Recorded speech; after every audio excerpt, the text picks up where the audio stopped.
Welcome to Roofing Road Trips with Heidi. Explore the roofing industry through the eyes of a long-term professional within the trade. Listen for insights, interviews, and exciting news in the roofing industry today. Hello, and welcome to another Roofing Road Trips from Roofers Coffee Shop. My name is Heidi Ellsworth, and today we're stepping down from the roof and we're going to check out the siding, the sides of the building, and how you can add it to your business. So we have the experts, the Kruse Brothers, Steve and Randy Kruse, here to help us kind of talk about how this all works. How can you expand your business to bring in siding? So, gentlemen, welcome to the show. Yeah, thanks for having us. My name is Randy Kruse. Actually got my start coming from the roof down to the siding sides and joined on with my brothers. Yeah, and I'm Steve Kruse. Thanks for having us. I've been in siding all my life, pretty much since I was 19 years old. So that's been a long time. Except for the little bit when he taught me how to roof, how to be a roofer. And then he got back down and went back to siding while I stayed on for roofing. You know, you guys have been on the show before and you told the story, but I think you should just real quick tell the history of your business, the Kruse Brothers, and what you're doing now, just so everybody kind of knows. So go ahead and Randy, maybe start on how, they kind of kicked you up onto the roof. Yeah, for sure. I had graduated from technical college and wanted to come down and join on with my brothers in their construction career. And they kind of laughed. They said, "No, mom and dad sent you to college, so you need to stay there." And I think they gave me probably the hardest job they could find, which was being up on the roof. And I fell in love. I mean, you get up there, you're by yourself, you're working along, and you're kind of in your own world. And I fell in love with it. So it kind of backfired on them a little bit. So it is a fun story to tell and talk about. But learning those flashing techniques does not come naturally. Being able to endure that kind of labor, I needed my brothers to teach me the flashing techniques and water prevention and stuff like that. Yeah, within our business, we always had roofing contracts. So we had contractors and some direct hire employees that would do our roofing. But we kind of figured that if Randy wanted to be in construction, we're going to start him out on the hardest part of life, if you will, and taught him how to be a roofer. And well, he found out that working by the square and being a young man, you can make a pretty good living. So he went to town and he was making some pretty good money. And like you said, fell in love with the whole process. I am the youngest of five. So when I did fall in love with it, they thought, "Oh, come on. Another one?" No. Well, Steve, tell us about the business, how you started, you and your brothers started the siding business. Kind of give us the history of that. Well, going all the way back to when I first started in the siding business, my older brother was working for a large siding company. Matter of fact, the two owners of the contracting business, they invented aluminum siding with U.S. steel. Wow. It So goes way back. It goes way back. Those guys started in 1947. My brother, or our brother, Bob, started in the siding business in 1975. And then I came along in 87 and then finished up college in 89 and then went full time. At that time, that company had 300 installers. So you needed to make sure that you were doing everything correct. And you learn pretty quick when everyone's older than you. Then the business transitioned away from aluminum and into vinyl siding. And during that transition time, my brothers decided that they wanted to kind of get away from working for someone else and own their own business. So established a pretty decent sized siding company from the working man's point of view. Nice. So it wasn't like we were ever like full on owners that, drove around in a super nice car and just dealt with salespeople. No, it wasn't like that. We always had our tools on, working with the installers. Even when the business got to be about 80 year-round employees, direct hire. I mean, 80 is a lot, and we still had to be out there working. And And then we have evolved that from the installation side and doing siding, and branched off into doing some roofing and some deck work and stuff like that, and windows. And then we decided that we wanted to go in more of a teaching role. And that blossomed into what the Kruse Brothers is today. Yeah. Teaching, taking that knowledge that we have, seeing things on the job site that are working, and helping others from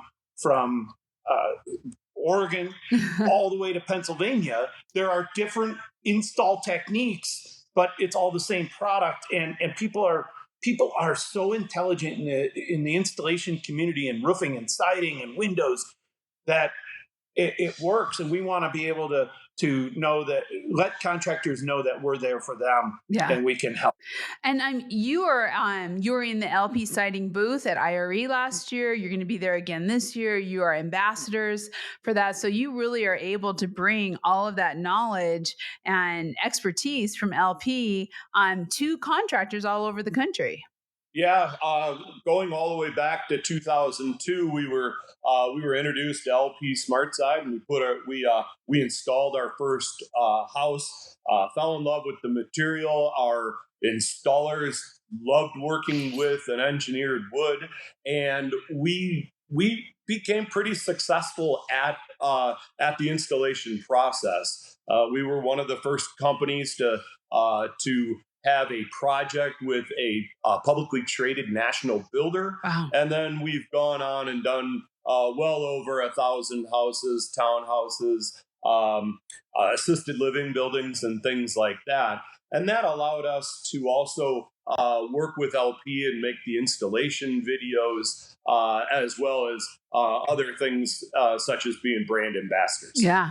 That is awesome. Okay, so with all that experience and everything you're doing today, what is some of your advice to roofing contractors who want to get into the siding business, who want to add it to their business? What are some tips and tricks that you would recommend? First and foremost,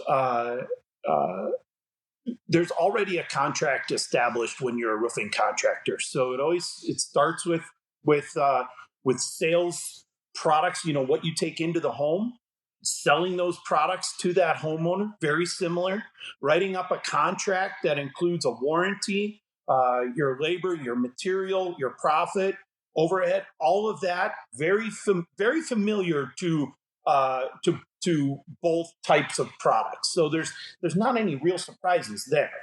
Yeah, I think pitfalls may be that a roofing contractor sees so many different types of materials out there, and then the homeowner might throw them a curveball on something that they're not even aware of, and you might end up going down a rabbit hole. So as a roofer has a specified brand to use, if you are choosing and you're going to become a siding contractor, make sure that you choose a product and become knowledgeable about that product or those two products that you're going to offer, and then stick to your guns and know those products to offer to offer the homeowner, right, in the same way that they would do with their roofing products. Yeah, that makes total sense, because you really need to have, really a consultative sell of what's best, and having your products and knowing what's out there already is the way to go, for no matter what you're doing, whether it's roofing or siding. So a lot of roofing contractors out there already have this great list, right? They have clients from many years who they've done their roofs for them. How can contractors once they decide to bring siding in, how can they go to their current customers or customers who they've done roofs for over the years and really kind of get them involved with now more of the exteriors? Right. One of the things that contractors tend to do is they leave those homeowners, they kind of finish the job and leave them alone. Yeah. Like out they go. Sometimes they're worried, maybe that one didn't go so well, so I'm not going to contact them again, or I wonder if they have any issues, and maybe I don't want to stir that pot. but that kind of establishes a contractor who can build on their legacy and be able to show their position in a community further down the road. Send postcards back, email blasts, keep in contact with those homeowners. So what? So they've got a little water leak. You just drop back and fix it. You know, maybe the siding is the cause of that water leak, and it wasn't the roof all along. Now you can land a roofing job or a window job and be able to get that sidewall completed and just build on that referral list. Yeah, I like either the email or the mailer itself, where the Kruse Brothers now do roofing. Right. The Kruse Brothers now do siding, and make it explosive, make it a big deal that you are building off your legacy as being the best roofing contractor. We now offer siding and windows. Right. And that, that reminder, the constant contact with past and previous homeowners could generate quite a bit of business. Let me build on that 1 second. I giggle a little because there's a carpet and flooring contractor in this area that sells a lot of carpet and flooring. They now do windows and doors. Oh yeah, it's like if they can do it, anybody can do it. I love it. Well, and when you really think about that marketing, I mean, what you're talking about of really working with current customers, it seems to me like working with your manufacturer will also really help, because I mean, when I think of somebody like LP SmartSide, they have beautiful marketing pieces and can help their contractors. They have great loyalty programs. So that can also help a roofing contractor by establishing that relationship with a good manufacturer to help get that word out to their customers. Absolutely. I think, Steve, you want to talk about Remodeler's Edge. Absolutely. The LP salespeople want to sell, right? So they want to help contractors, and they do have lots of different literature to help you do that. But a lot of manufacturers also offer certifications and or trainings, and LP SmartSide has Remodeler's Edge. And Remodeler's Edge not only will teach the contractor themselves on what products are and how to sell it, but they actually do installation training also. So you can have your salespeople be part of the training, as well as the actual installers, learning about the product and then learning how to install it. Along with that, once you go through the process, which is only a couple-hour class, you then will receive a sales kit, which will help your salespeople or the owner, whoever it's going out and doing the sale. They will have all the tools they need to go out and be successful selling siding as well. And then for the field personnel as well, the installers, LP has a technical team of people that can go out. They're bilingual. They can go out and they can help that first install go properly. Yeah. So it really is learning about the product, learning about the literature, then getting the job, getting that contract signed, and then getting that job ordered and shipped, and then start the process of reside. Yeah. And I think when we go into reside and we look at preferred installers and certifications, whether it's roofing or siding, that's where that build can happen for a company to go next level, next step, broaden their contractor list or contact list. Yeah. And then once you have a couple successes, talk about it. Get it out there. Let them know you have these beautiful jobs out there that you just did. And using your current customers and using that referral, we all know that's it in the contracting world. That is it. Yeah. And with those relatively low interest rates for homes that have been for the last many years, we think people are going to stay in their homes. Mm-hmm. They're going to want to remodel. At the same time, we know that there's not enough housing. So there's new construction as well. And so, there's kind of that play between new construction back to remodel, where things are at in the housing industry. It's just super exciting. Yeah. It really is. So, Steve, at the very beginning, you kind of talked about the pitfall of not knowing your products and going down that rabbit hole. I thought that was really interesting. What are some other pitfalls for the contractors? Maybe two from the installation side, Randy, that you were talking about, but just the overall pitfalls that they should watch out for or avoid when they start adding siding to their business. Yeah. So siding in general falls within a couple different types of siding. Clapboard siding, maybe it would be cedar, fiber cement, or the best LP Smart side. Or there's also vinyl siding. So there's a lot of components with vinyl siding, and each product has their own nuances, right? So I think some of those pitfalls would be that some people, when they go in and think they're going to start doing siding as a part of their business, is they try to do it all. I can just order up cedar, or I can just order up fiber cement. I can just order up Smart side or vinyl. Hey, narrow that scope. Don't just jump in and think you can do all cladding. It doesn't have to be that way. You can be selective. We are selective that we only do LP Smart side. Wow. We have found that, and a little bit of vinyl. Can't count that. But we've decided that cedar, the cracking, the chipping, and the maintenance, we just don't see the positive there. And then fiber cement as well. Similar things, cracking and chipping, and the things that go with that. We don't want to put our homeowners through that. So we stick with Smart side. It's great for us to install. Great for our installers to install. We know the product now, and we know we know how to keep it simple. That makes a lot of sense. That makes sense. Just narrow in when you first get started and get your, it's kind of like, I know this is totally different, but I'm always like, if you fly a lot, you pick your plane, right? You pick your airline. It's kind of the same thing.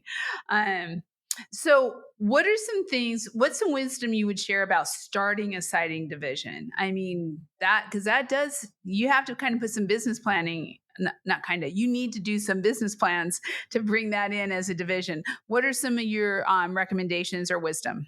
Well, first of all, you need to have someone within your company or hire somebody that knows a little bit about siding itself. Estimating. So as Randy was talking about, picking one or two product lines and sticking with those, that's very, very important. And then being able to estimate that the material and labor correctly, and then being able to hire the correct employees or subcontractors to do each one of those products. Well, we have siding contractors that install vinyl very, very well and very, very quickly. They're not exactly the guys that install LP Smart side on a daily basis. So to take them from vinyl and put them on Smart side, they're going to be on that job a little bit longer. But then we have the exact opposite, where our Smart side guys don't want to do vinyl at all, so we don't even put them on a vinyl site. They're not really, the tools are very similar, and the job is siding.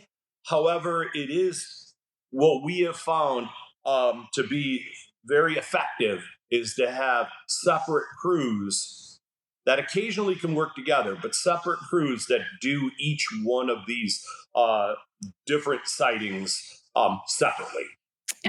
Yeah. I think also a roofing contractor, if they're smaller, they could start small.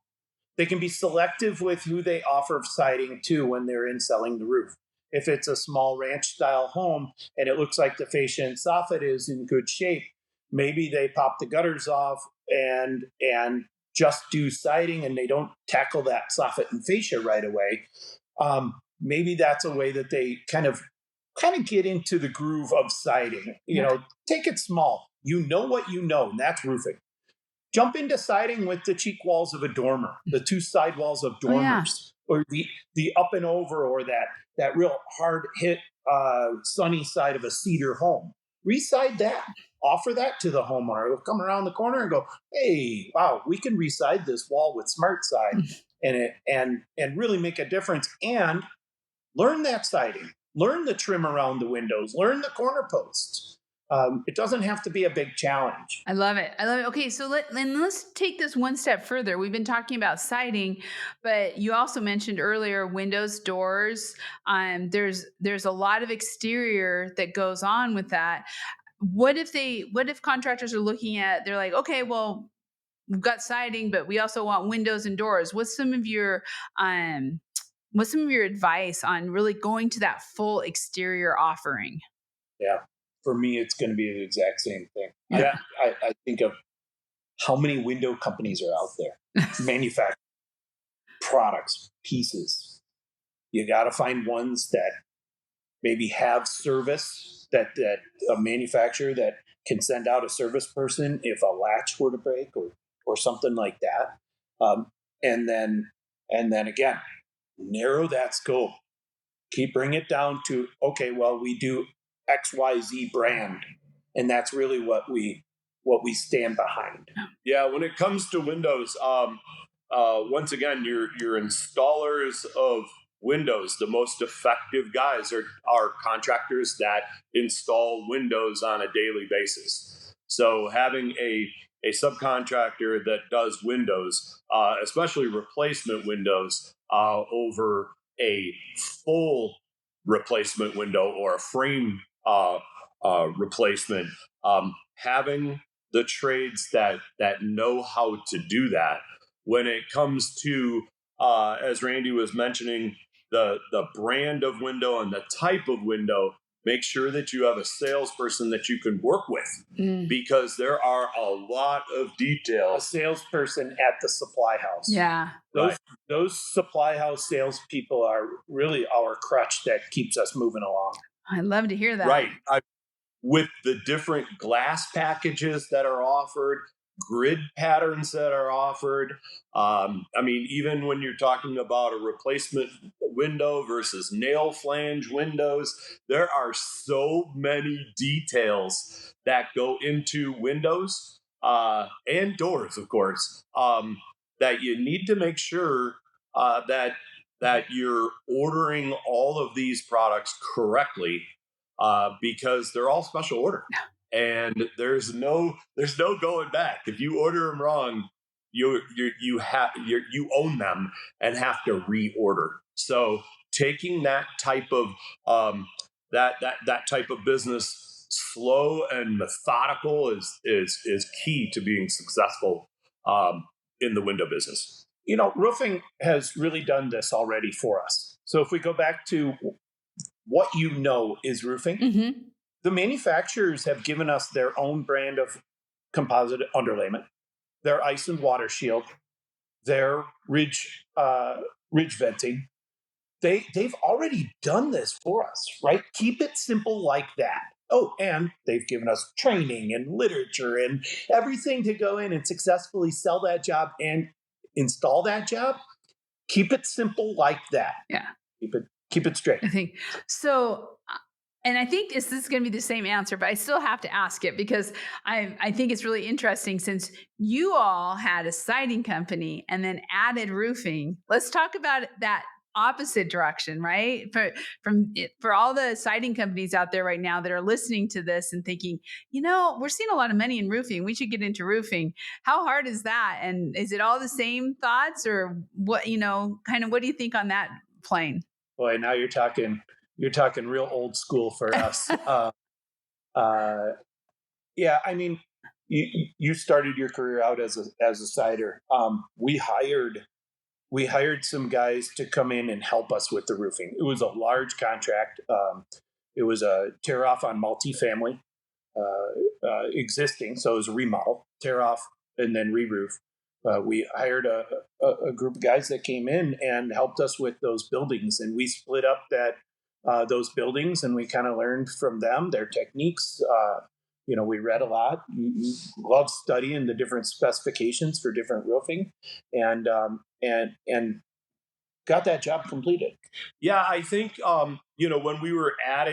when we added roofing to siding, uh, the roofing guys will contractors, they go in, they tear the roof off, they put their new flashings in, and then typically they're putting the siding back together in a way that they know how to put it back together.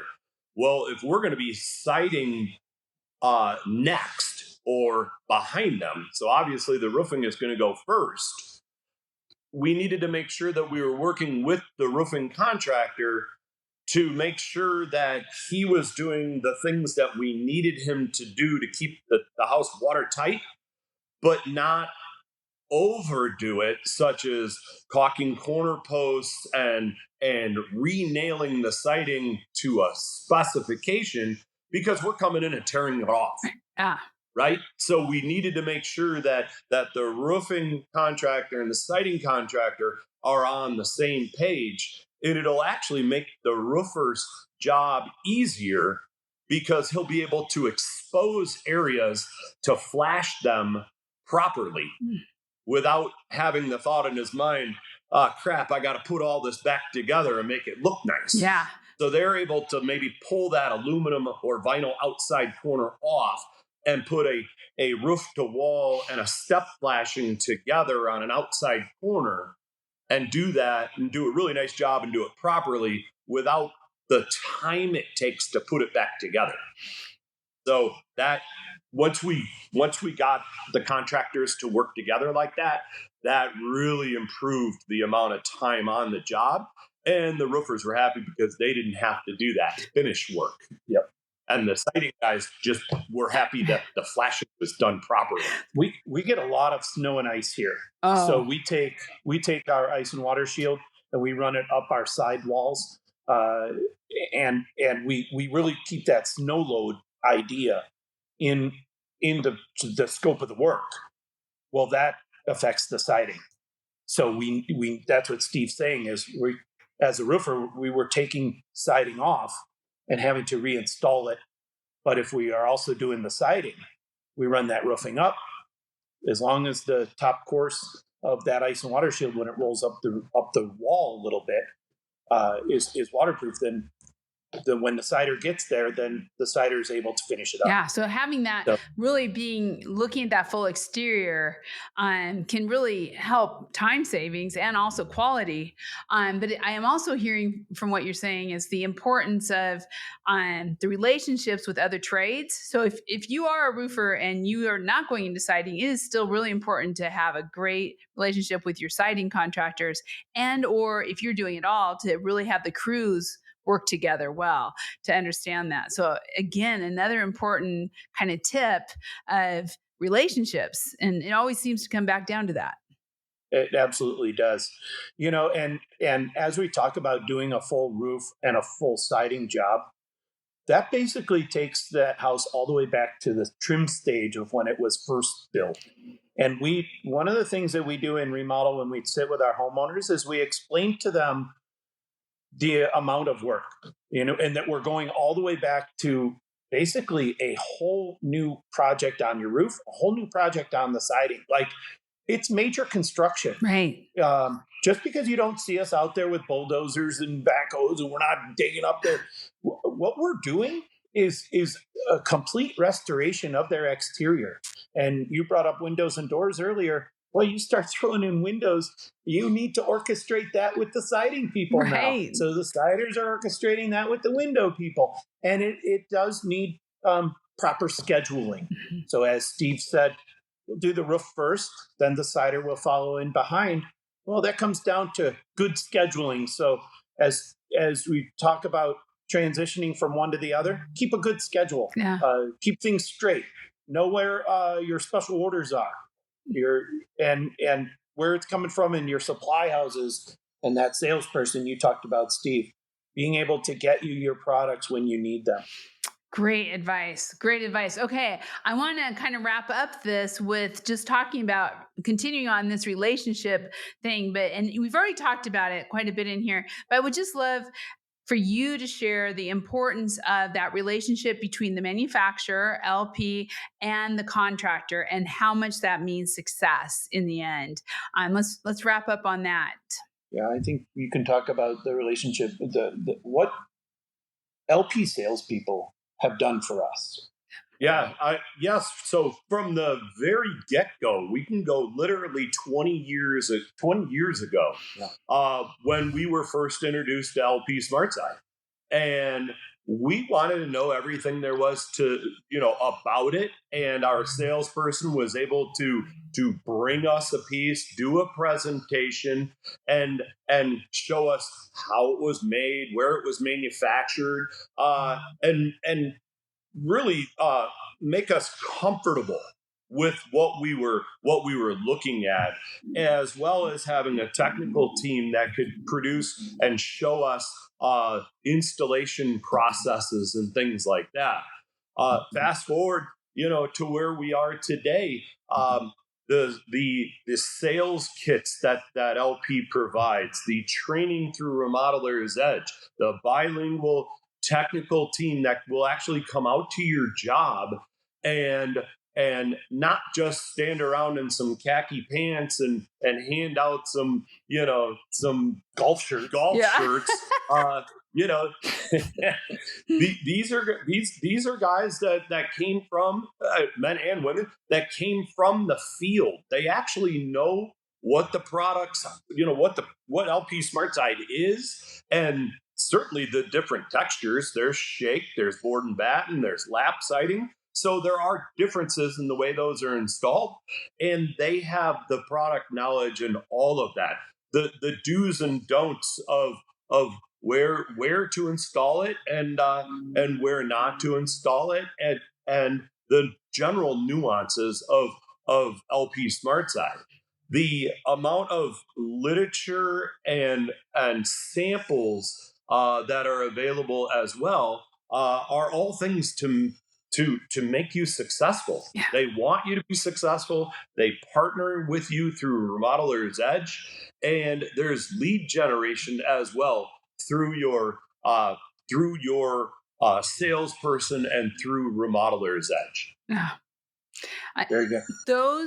I mean, I've been in the roofing now for quite a long time, and the overall construction, and those relationships, and really taking advantage and building a program with the content, the materials, the incentives, the loyalty programs. I think it's just so important for a business. So, thank you both, Randy and Steve. Thank you for being on this and for sharing your wisdom. As always, is awesome. Yeah, thank you very much. But if I could add one thing before we go, if you get a chance to see us live and in person next week, we're going to be in Aurora, Colorado. So we're going to be in the Denver market next week, and then within the same week, we're going to be in Ohio doing a big hog roast as well. So Fun. we are, and if you listen to this as a podcast months from now, we are always either in the shop doing virtual trainings, we're on the road someplace. Check us out on our Instagram at the Kruse Brothers, and follow us along, and you might be able to get to see us live and in person and ask some of those important questions when you see us. And I was just going to ask you, where can they follow? How can they follow you if they already are not? And so at the Kruse Brothers on Instagram is the main. Absolutely. Perfect. Okay. So you've heard it. And you can also get this information on Roofers Coffee Shop on the LP SmartSide directory. So you can get information there. We also past podcasts with Steve and Randy that have just been so great. So thank you again. Enjoy the hog roast. Sounds awesome. And also, I'm looking forward to seeing both of you in Las Vegas at IRE 2024. Absolutely. We are excited. Okay, in the LP booth. Check it out, everyone. We'll be seeing you there. Gentlemen, again, thank you so much for being here today. Thank you for having us. Thank you. And thank you all for listening. Be sure to check out the LP Smart Side directory for all that information. We also have some great information on askaroofer.com. So be sure to check that out too. Also, check out all of our podcasts under the RLW navigation under Roofing Road Trips or on your favorite podcast channel. Be sure to subscribe and hit those notifications so you don't miss a single episode. We'll see you next time on Roofing Road Trips. Make sure to subscribe to our channel and leave a review. Thanks for listening. This has been Roofing Road Trips with Heidi from therooferscoffeeshop.com.